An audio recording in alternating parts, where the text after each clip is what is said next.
This episode of the podcast is brought to you by Canna Health. What if you had such a clear understanding of your own DNA and genetic makeup that you could make informed decisions about what type of cannabis products interact best with your system? Well, now you can with EndoDNA. EndoDNA is a simple DNA test that maps your entire endocannabinoid system and then matches that summary with the specific cannabinoid ratio and terpene profile that aligns with your unique genotype. Imagine being armed with personal information when visiting a dispensary. You'll have the power and capability to purchase products that best align to your genotype. Visit their website to purchase the EndoDNA collection kit and Endo Decoded report at endodna.com/product and use the promo code CONNECT15 for a 20% discount. Again, that's endodna.com/product and use the promo code CONNECT15 for a 20% discount. The future of cannabinoid therapeutics is here with EndoDNA. What's up, my fellow people of the plan? In this episode of Cannabinoid Connect, I'm talking with Stephen Phan. He's the co-founder at Comeback Daily. Stephen is a New York-based city entrepreneur and has been an activist in the cannabis space for nearly a decade. During that time, he worked for a CBD company and noticed the need for peer-to-peer interaction. In 2018, Stephen opened Comeback Daily, an experiential CBD retail store in Tribeca. Since then, Comeback Daily has opened 2 more locations in Manhattan, and Stephen has continued to play an active role as a leader in the community. During our conversation, we talk about Stephen's personal experience with CBD and cannabis. We discuss current challenges in the industry and legalization efforts at the federal level. We also discuss what can be done to improve education on CBD and cannabis and the important role education plays in dismantling the stigmas out there. So I hope you enjoy this episode of Cannabinoid Connect as you watch or listen to my conversation with Stephen Phan, who is the co-founder of Comeback Daily.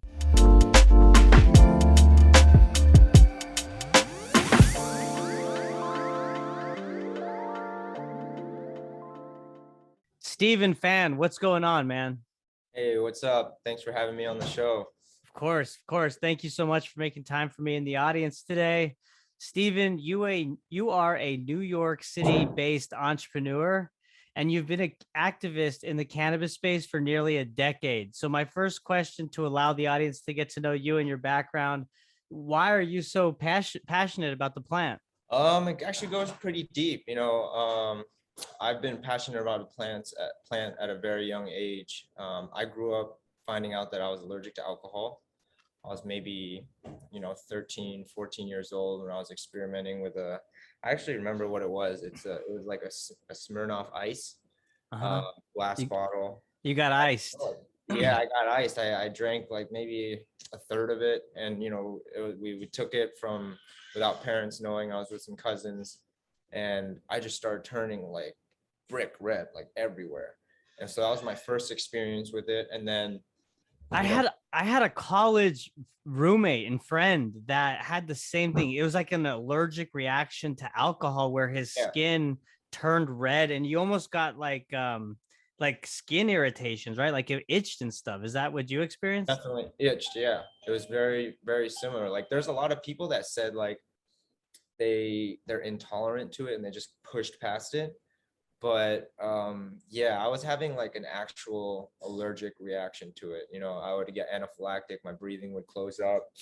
And so, when that started to become a social situation in school, in high school, I kind of turned the other way and leaned into drugs and substances at a very, very early age. By the time I was 17 years old, I went into treatment and What started the process. what drug specifically? Coke. Oh wow. Coke Okay. really So so the because you weren't able to drink alcohol, you thought, I mean, of course there's other options and it kind of led you on that path. yeah. It was that's really it. That's why a lot of people, especially like experiencing it firsthand, people are like, oh, marijuana is the gateway drug. Marijuana is the gateway drug. And I'm like, I think we're not being realistic about that statement here. Right. That's the first thing I tried to do was not smoke a cigarette. It's try to drink alcohol because that's what the adults do. That's what you see everyone doing. It's everywhere. Yeah, exactly. It's everywhere. So like that I found it very interesting when people would say that, because I'm like, I don't think that's how it worked for me. And I'm pretty sure like we're all going through a similar, similar path in terms of like recognizing like, hey, this is something a lot of people do. You do it to unwind, you do it to celebrate, you do it to this, you do it to that. And Right. so like I said, I knew firsthand. I was like, look, man, that conversation holds no weight. Because for me and some other people that I've spoken to and met through treatment, it really was alcohol, or nicotine. If we're really talking about that head change space that makes us explore even more stronger substances and whatnot. Totally. Yeah. I totally agree. I would agree with what you said also about like it's almost like we're conditioned, right, with alcohol. Like it's just the norm. It's what you do, it's what you see. It's everywhere, especially even at a younger age if you're in high school, right, at parties and whatnot. And even with me, what I've learned in my experience with alcohol, even as of recent, is like I've been conditioned to just have a drink after work and just, Yeah, and like over time, now that that it's more top of mind for me and you want to be more health conscious, it's like I'm I'm not doing what I've been conditioned to do, and I'm okay with that. You know what I mean? Like yeah, I don't have the headache in the morning. I don't feel like shit the next day. And there's a time to do it. I'm not like fully, going cold turkey, but doing yeah, it in more moderation than what I've been, I guess, conditioned or trained or behaved in the past. yeah. And that's the key to it. Is it's not really like beating the dead horse and saying, alcohol versus pot or anything like that. It's just recognizing that, there's if one's going to be looked at and accepted, we have to be realistic about looking at the other side and seeing how it really affects us as a community and as a society. Totally. Maybe back in the day you heard like, oh, you're at the dentist, like they're going to give you a shot of whiskey and then do their thing on you, but not much today, right? You don't hear many stories about that. I think the closest thing I hear to that is like wine. Like you have a glass of red wine, it's good for you Right. every night or something like that. Antioxidants. Right. Yeah. Yeah. Well, so I got us a little derailed, but I think that was worth kind of pointing out. So let's get back. So you were saying you kind of went that different path, and then had to go through rehabilitation. So what then? So after treatment, I went to a wilderness program. You know about that? No. A wilderness program. Mm-mm. So it's like um it's substance abuse treatment. You're good. It's substance abuse treatment, but it's in the woods. So you have adolescents that some are escorted, some depart willingly, and they go in the woods. I was in the Great Basin of Utah backpacking for 14 weeks. Wow. Every week, my therapist would come out on a Tuesday. I still remember the day. It was a Tuesdays. They would come out. And do a session with us, and it was very, very heavily focused on pushing yourself with hiking, pushing yourself with learning the survival skills, and then also working on yourself, doing a lot of Sure. journaling, do a lot of kind of looking within and reflection, and trying to understand what got you to these certain places and how you can kind of develop a structure to stay away from that. And so, I think the program is not always 100% successful, but it was truly a remarkable experience. I think for a kid that never been camping with my parents and his parents, like I'm pretty sure that's the last thing they wanted. They immigrated, they escaped Vietnam on a boat. I'm sure they had to camp, right? Right. Right. And they didn't think the best thing of it. And so, it was very, I was shocked, man. When they gave me the backpack, I was like, dude, this backpack is for real outdoor people. What am I about There's to a do? flashlight and a Like knife in 70-pound bag. here and a And look, fire like starter I'm and not a big guy, so back then at 17 years old, I was barely like 5'3", right. and the backpack was so big. If I fell over on my back, I couldn't. The backpack was so thick, I couldn't put my legs back to stand up. I'm no joke. They used to call me the turtle by instance. Because you got that And big shell on your back. Yeah. yeah, I just fall over and I'm like stuck. Oh, that's so funny. But I mean, at the same time, not experiencing the outdoors like that, it must have been surreal, right? Like the It was super hiking and surreal. yeah. I mean, first hike was 20 miles with the bag.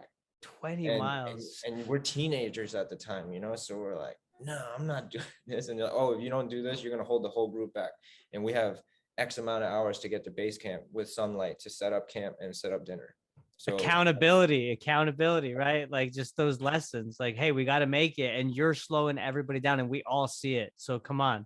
And yep. that must have like really kicked you or some of the other, people there in the ass a little bit, I would imagine. Yeah, you start to hold each other accountable, and you also find ways to lead each other in a way that's not too authoritative.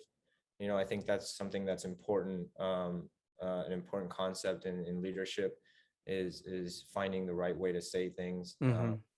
still maintaining that assertiveness so Sure. that you're not just getting walked all over. I think it's really interesting how, you take something as basic as backpacking, and when you really eliminate all the distractions that we have going on in life, you get to really see and work on yourself in ways that you really can't. Like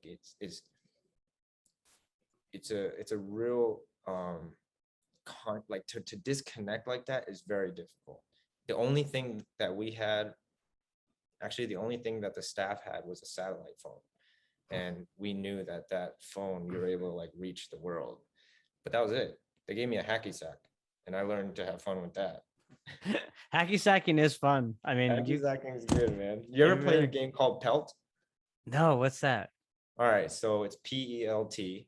It's 4 touches. So if we're standing in a circle, we kick it, kick it, kick it. On the fourth touch, first person to grab it throws it at a person.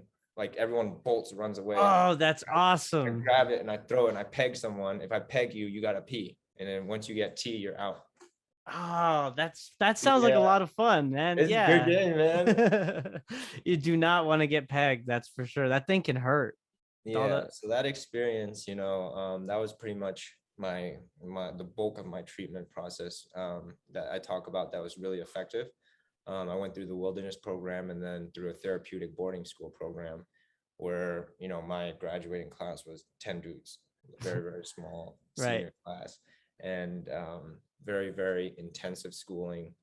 Most classes were at most 4 to 5 kids, and I excelled, man. Like I did really well there. I guess, It's I just awesome. had too many distractions in life, and going through wilderness and then going back to school to kind of refinish what I had to do, it really helped me a lot.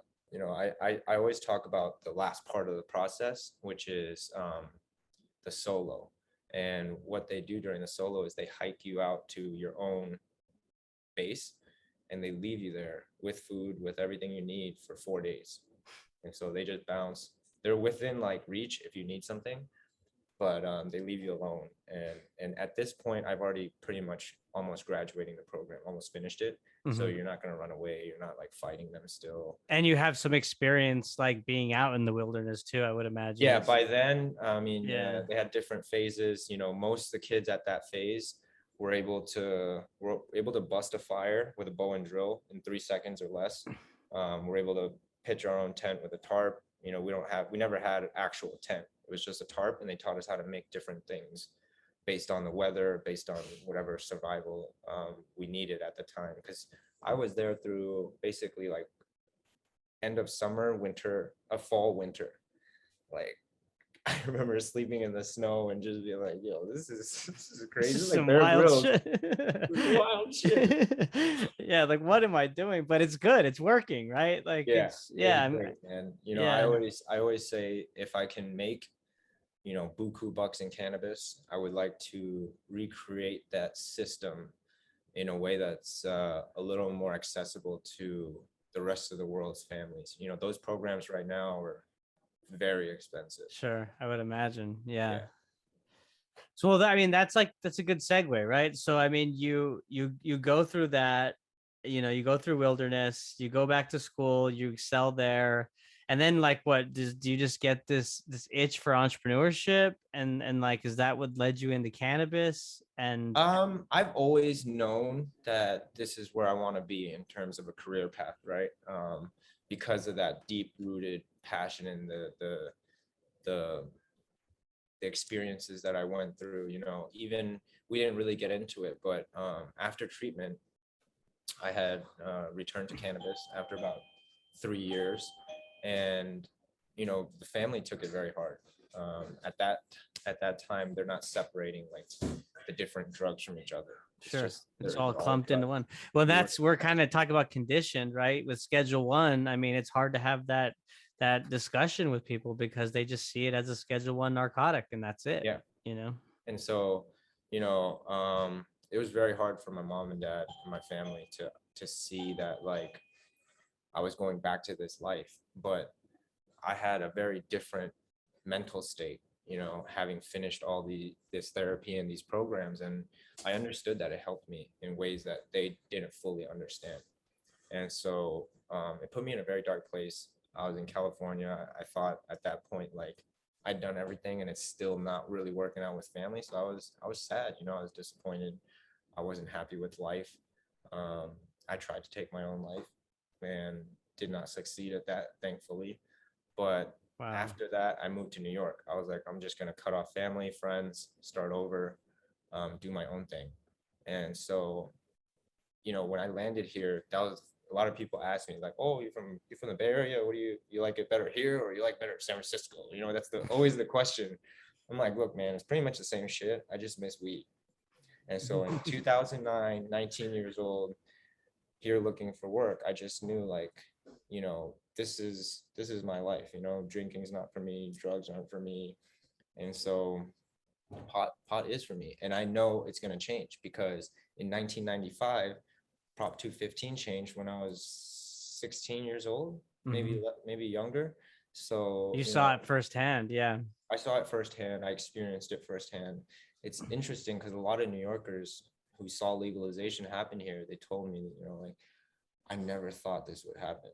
Uh, and like I understand the statement, but in my head I was like, no, I knew this was gonna it You're happened like, back. I've known this for your It's 12 it's plus gonna happen. years. Yeah, Yeah. I know it's gonna happen. So I made it a point to just be involved in anything cannabis related. You know, they didn't have a curriculum for it in school back then.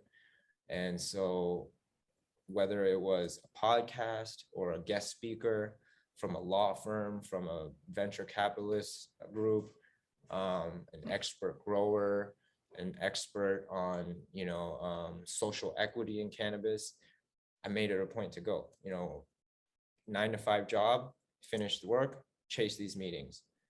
9 to 5 Wow. job, finish work, chase another speaker, soak up some more information, learn from another person.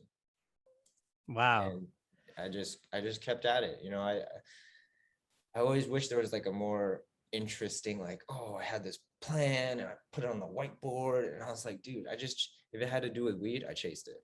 That's what do you mean though? That's a cool story in itself. Like you knew what you saw it coming first and foremost. You saw the forest before the trees, right? And Yeah. but you also pursued it. Like you pursued your passion. Yeah. And And that's commendable, man. A lot of people don't do that. They kind of like they're unsure, they're wishy-washy, they don't, they're not confident, or I mean, you just went with it and you worked your ass off in the meantime because you had a full-time job, also, which yeah, is cool. So, like, what did those meetings entail? Like, what did you learn? What were they talking about at the time? they talked about a lot. You know, New York did a great job of sparking these conversations and keeping them top of mind. You know, I think the community here, the cannabis community, did such an amazing job at making sure these issues are talked about and understood. And I think it I would even say New York is partly responsible for how big this conversation has gotten in terms of social equity. Um, because I've never, and I'm from California. Even when I just went back recently, maybe 2 years ago, and you ask them like, hey, which one of these are social equity brands? And she's like, what is that? And I'm like, oh, it's like Black owned. And she's like, oh, no one's really asked me that. It's But because the culture is so different, right? I mean, you have yeah, California, that's a huge market, been legal for what, 4 years now, and then you have or 5 years, and then you have New York that's just gone legal, but it's the largest consumption state in the yeah, country, right? And it's there's prohibition there, right? It hasn't been legal for until now, so yeah, there's a lot of people that have been disenfranchised and locked up for the plant. That's interesting, man. That's so yeah. So crazy. I got to see, I started a cannabis lifestyle brand before Comeback Daily, and it was called Quad Deuce Nil. I'm not wearing it right now, but Quad Deuce Nil actually translates to 420 in Latin. Quad Deuce Nil, right? Nil is four. Nice. Okay. And I was selling these T-shirts in LA at the time, and there was an older gentleman. He said to me, he kind of like we were sharing stories back and forth, and he goes, "Son, you really get to see what some kids won't see in California. You get to see this thing evolve at in front of your eyes, but you're old enough to understand it." Because he knew I was like really passionate about it. I started this clothing brand. I was selling T-shirts that had to do with weed, Right. and he was teaching me. He was like, "Look, like if you had stayed in California your whole life, you would have just it would have been normal. You've been jaded. You're Yeah. gonna see this change from the beginning to the end, and I'm seeing the end. Now I just need a license." Wow. Okay. So you pursue your dream, right? You pursue your passion for cannabis, for the plant. When do you start Comeback Daily? Like how did that, what's the origin story there? Yeah, so everything kind of happened naturally, in a sense that I came out here. I really loved weed, so I wanted to meet the activists. From the activists, I wanted to start a brand because I wanted to show people that I had this love and this passion for this plant and to talk about it, right? And then 2018, the Farm Bill got signed by this man Trump, and so I just had been following it close enough that I saw an opportunity. I was actually, I mean, I'm a hustler, so I was working the 9 to 5, and I was before Comeback Daily, I was working for a CBD manufacturer. I was director of sales, Okay. but this company did not have a location at which customers could come in face to face. So I was constantly, supporting these customers through like live chat or email, and they'd want to come meet me. But it was a manufacturing facility, so we really couldn't see people. And it just, I could tell you, I mean, I remember the week that it was just busy, and like it was like 10 to 12 people wanted to come in and see me. Wait, why'd they want to see you? What's the And reason? I think because this is a new thing, I think there's a lot of skepticism So just around to it. ask you questions Just to about, ask questions, put a face okay, to the voice, and like feel that trust factor, trust. Got you. to Okay. feel that Yeah. trust. And so I turned to one of my really good friends because my family, definitely was not interested in that kind of endeavor at the time. And I turned to him and I said, look, man, like I don't got money, but I got work ethic, and we can pop this thing off. Hell yeah. And so we did it.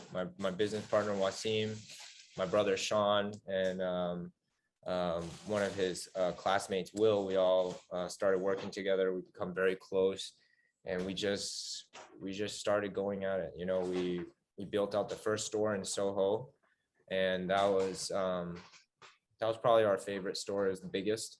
We did a lot of events there, Black History Month events, women empowerment events. And then from there, we opened up East Village. We opened up Harlem. We opened up Columbus Circle, and we just kept going with it. And that's why I kind of got a little carried away with it, because, CBD was easier entry into market, but it's actually,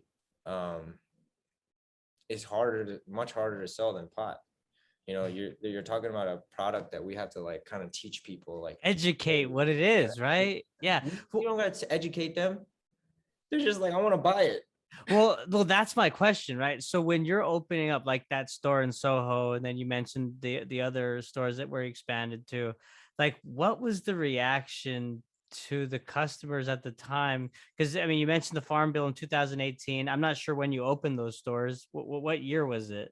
We opened November 2018. November 2018. So like I know here in Texas, right, when we first started seeing CBD stores hit the scene, I was even like, what is this? Like, how can you have flower in this store? Like because it smells like cannabis. I mean, it is cannabis, Yeah. right? It's just the 0.3 or less threshold. So what Yeah. were people thinking in New York? Were they like, whoa, like CBD, or were they only Um, familiar with it?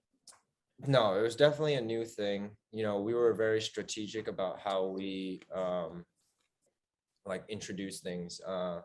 We didn't introduce flower right away. It was a lot of the more health and wellness products because we wanted to go about it from an angle that wouldn't intimidate newcomers and people like exploring it as an option for themselves. Smart. Yeah. So slowly, little by slowly, we integrated more of the, like, I call it headier products, things that people would not be intimidated because they're already used to kind of marijuana culture. But even like I never carried it, but I did have some customers ask for it. They'd be like, "Do you have CBD dabs?" And I'm like, "Whoa, you're like the only person that's ever asked for it, so I probably am not gonna get it, but it is out there. You can get it online, but I just don't have. If I brought it in, I'd be sitting here. You'd be the only one buying it because that's Right. a very like.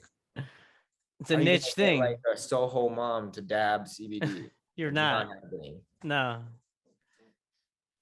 So, okay. So you start the health and wellness side of it. And then Yeah. from there, like, I mean, you mentioned that there wasn't an education factor at first, or because what the product was so in demand, or has there been, somewhat of a challenge on the education side within the consumer base? No, the education on the consumer based side is a challenge. It's a real challenge. You have a lot of misconceptions about it, preformed misconceptions, a lot of misinformation out there.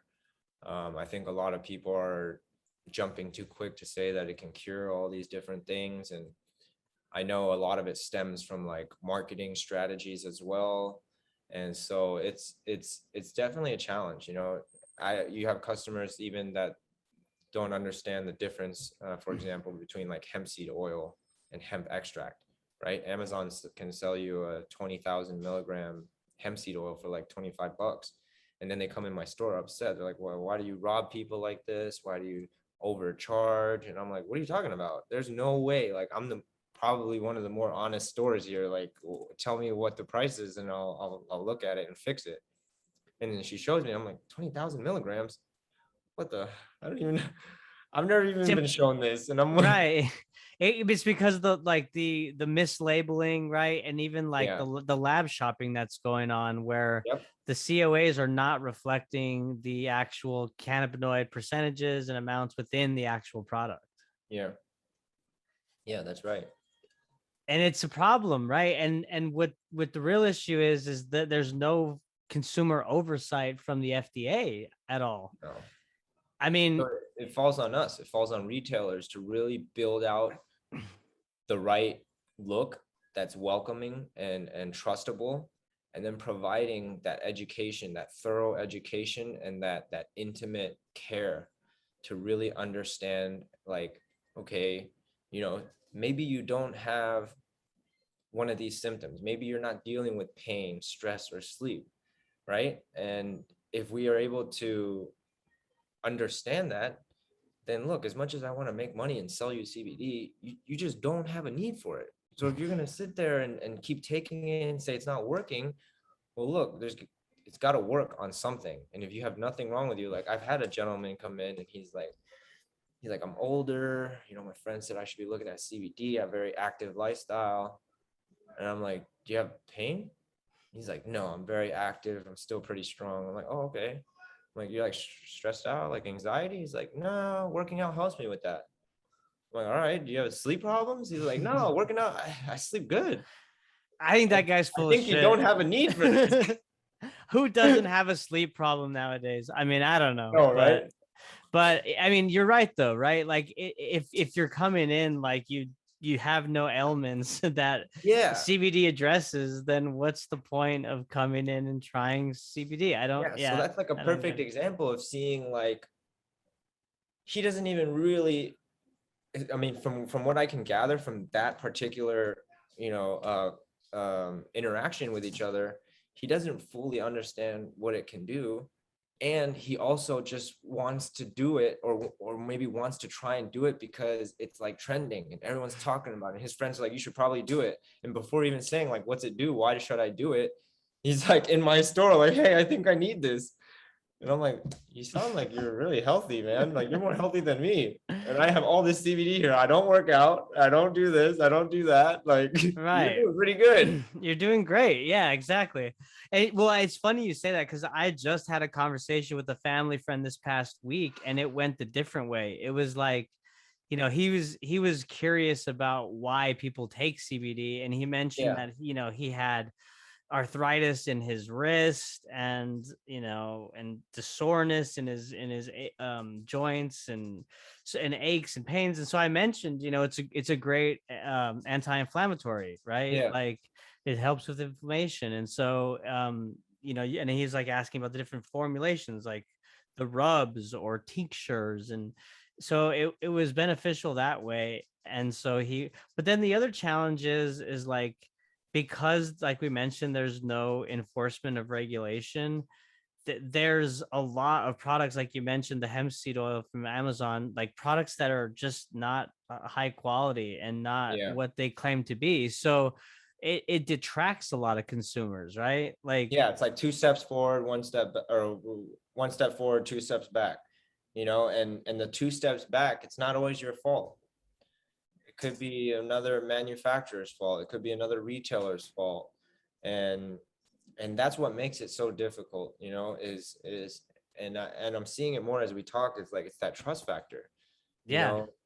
It only takes one person to like lose trust in it because of a retailer or because of a manufacturer to have that bad taste in their mouth and not want to return back to this, treatment or this supplement. totally. And you know what I've also experienced, because I had an online store for a short period where I didn't have my own product, but I was Yeah. drop shipping other Oh companies' yeah. products. And what I learned there is like one of the brands that we represented was one of 37 hemp companies that's part of that US Hemp Authority Oh certified yeah. list. Yeah. And like, man, like that, like those are great products, right? So when I had customers that would take that, like this one lady that I knew from my hometown basically wrote off CBD. She was like, not a fan, tried it, and she's got a lot of different ailments that she needed that for. And she's like, I'll try this product, and she did, and it was like night and day. She's like, okay, this works. So Yeah. my guess is that she bought so many products, maybe from Amazon or like gas stations or whatever, right? Or even like CBD retail stores. I mean, for the most part, right? Like Yeah. that just carry those on their shelves. So it So is a hit or miss. it's very easy for like retailers to get sold on these things. And if you don't know, if you haven't done the research to really learn about it, um, it's like, how are you really going to know who's what and what's what? Like a lot of the science that allowed me to understand CBD came from dabs, right? Butane extractions, Right. lipid infusion. When you're making weed butter, you're doing a lipid infusion, and then just being interested in like I was listening to another I can't remember the name of the series, but they were talking about a couple in Michigan. They both graduated from MIT. They do they're like something with like air engineers. It's been a while since I listened to it, but they developed a way to decarb and extract using air. What? Yeah, very, very interesting stuff. And this is like two years ago, I believe, or a year ago. And so you you gotta like you gotta really want to understand what's out there and what's coming, and I don't know how to describe what makes you that way, or you just have to, it comes from within to be interested, to like chase that information and understand it and listen to it. But I think it's very interesting stuff, and that's what allowed me to speak about CBD so well. Is once I started to see the extraction methods, and I'm talking to these guys like, oh, this is CO2, this is made with distillate. I was like, damn, these are all the same things as weed. Like, this is all the same thing.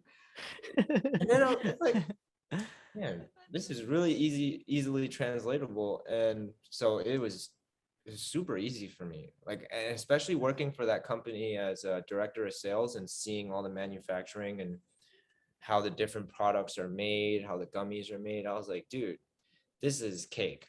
This Yeah. is everything. Just start saying all the same stuff I was saying for the past 5 years and take out, you get high.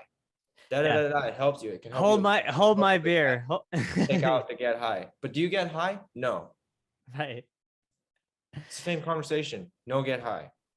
And they're shocked when you say Oh, that. That's exactly what came up. He asked that same question out the friend that I was telling you. He said, it doesn't get you high, right? yeah. No. No, I doesn't always get you. ask that first. Yeah. And I don't know if I'm going too far when I'm like, no, because that's the THC compound, or cannabinoid that has the psychoactive properties, not CBD that doesn't have psychoactive properties. And then I kind of got into the CB1 receptor and 2 receptor, and I might have lost them. No, I think it's good. I think it's good because it at least starts them on the path of thinking in this way, and trying to understand it. It's almost like, especially with having my stepdaughter at home, it's like I always believe like we have to at least like spark it, right? There has to be a spark to create anything, right? So Yeah. us, even if we lose him, like we had him for a little bit, right? So he's it might go through his thought process like, damn, I remember we were talking about that stuff and sounded pretty interesting. Maybe I'll read into it a little bit. You And make a great point. And even also, it also, in some ways, like brings legitimacy to the plant and removes like that stigma around, oh, you're just getting high, you're just a pothead, or what people just kind of tend to think. It elevates the conversation to a level where it's science based, it's facts. Yeah. fat, like there's legitimacy to it also. So Yeah. yeah, that bring up a good point. Yeah. So I always agree. And it's good to, because trust me, I catch myself going too far too with customers like in the store. And I'm like, sorry, I'm just a weed nerd. But I think it's, and I look at my, we look at the story I just told you with my family and everything, and I never let it down. I found different ways to say it, but I never let it go. And I think that is important in trying to change people's positions on certain subjects, right? Is really continuing to like make, maybe today the spark is really small, tomorrow I do a big spark, and then the next day it's a small spark, but like keeping that spark there until it becomes a flame. Because look, when I first started smoking pot, I was what, maybe 13, 14 years old. Now I'm 31. So in 17 to 18 years, with me constantly giving that spark to my mom and my dad, they're now like accepting of it. Yeah. They're now, either my mom's tried CBD, or they're like, we understand that you do it. And then like, we just don't like the smell of it. We can have a conversation about it rather than just like blowing up Dismissing. and like Yeah. getting upset. And so I think, that in itself is really cool. You and I share the same experience in that way. So we're close in age. I'll be 33 in November, but I had the same experience with my parents, right? Like Yeah. I first consumed when I was 17, but like started and didn't stop like when I was 19, 20, right? Yeah. Like, so since then, and at first it wasn't approved of, right? It was an issue, but over time the education, like you said, that small spark, the big spark, and like now it's not even an issue at all, right? Like they understand that it's basically like a form of medicine that kind of keeps me on an even keel, Yeah. and makes me more thoughtful and more kind as a person. Yeah. uh so it's only, they've only seen, I guess, the good from their perspective, in their eyes, seeing me, I guess. And like you said, my mom's tried CBD, my dad has consumed, and that's Yeah. that's a bond that's amazing, when you can get to a point when you're sharing, a bowl or a joint with your parents is is pretty Yeah. cool. Unfortunately, man, my dad actually, because like I said, I kept putting that spark, right? He finally Yeah. like he cracked, man. He was like, look, son, like I get it. You like it, but I don't like it, and I'm never gonna do it. So stop asking me to do it. And I was like, damn, I'm sorry, dad. Has he never done it before? He said that he's done it before, but he also said like he like blasted off into like space. I was like, man, I don't know what you got. We're in San Francisco. It might not have been pot, my friend. Right. I He I was like, I asked. was floating. I couldn't walk. I was like, what? I asked because it was an easier conversation with my dad, because he did previously, like when he was younger, Oh, and he then he tried it when he was stopped younger. for that long period. So he Oh. yeah. I always thought it would be really cool, but I realized when he came at me like that, I was like, this is pretty serious. He doesn't No, want I get it. Yeah, to get around with it. don't push it, and you know him No, better I than don't anybody push else. it. I know Yeah. when to stop the spark. Exactly, right. So, well, Steven, as we wrap up, man, I want to ask you, like, what's next for Comeback Daily? What are you guys focused on for 2021, the remaining of 2021 now, that we're in September? But yeah, like, the floor is yours. Yeah, we're really focused on, kind of still coming back from COVID, you know, going from 4 stores down to one was very, very hard on us. And, just trying to figure out what the next steps are for Comeback Daily. Right now we're focused on just being really active in the community, sponsoring any organizations that we love to partner with, setting up a table to be in front of more people, um, in farmers markets or things where people are gathering, just to be able to have that presence. And our focus is really on the licensing. We're working with Kaylin, who's been on the show, to figure out. Shout out to Kaylin Castetter. Yeah, shout out to Kaylin out there. He was just here early actually. Nice. And really focusing on the application, getting that licensing application done so that we can be prepared and see if we can get that shot at the license. That is the ultimate goal. I we expanded the CBD stores, but my real passion is ultimately the THC side of the business, and I do want to continue. The what I grew to love from CBD is that this is like the baby step to weed or Delta 8 or Delta 9 or whatever is going on out there, right?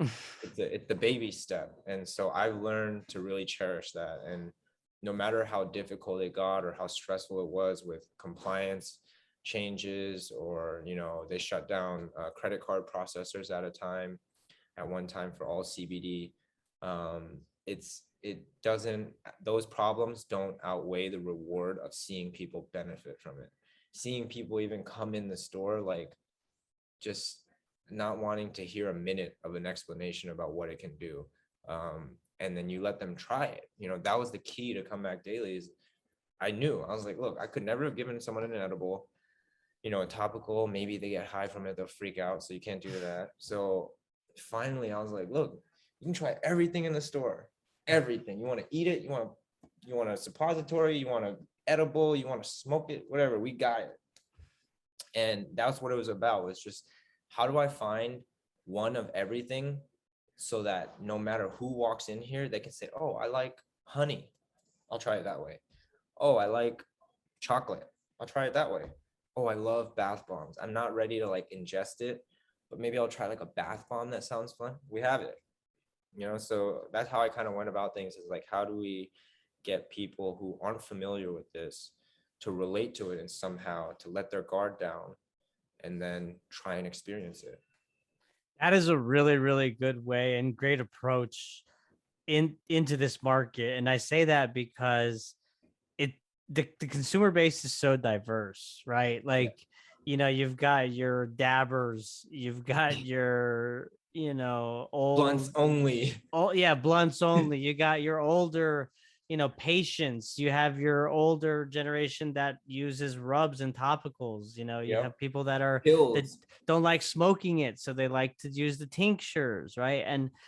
And your point about like just having all those products available in different formulations and allowing them to try it, right? Like, you stand behind the product, because at the end of the day, the efficacy of CBD and THC, like, it's there, right? Like, we're seeing it more and more with studies coming out, Yes. and anecdotal data and testimonials.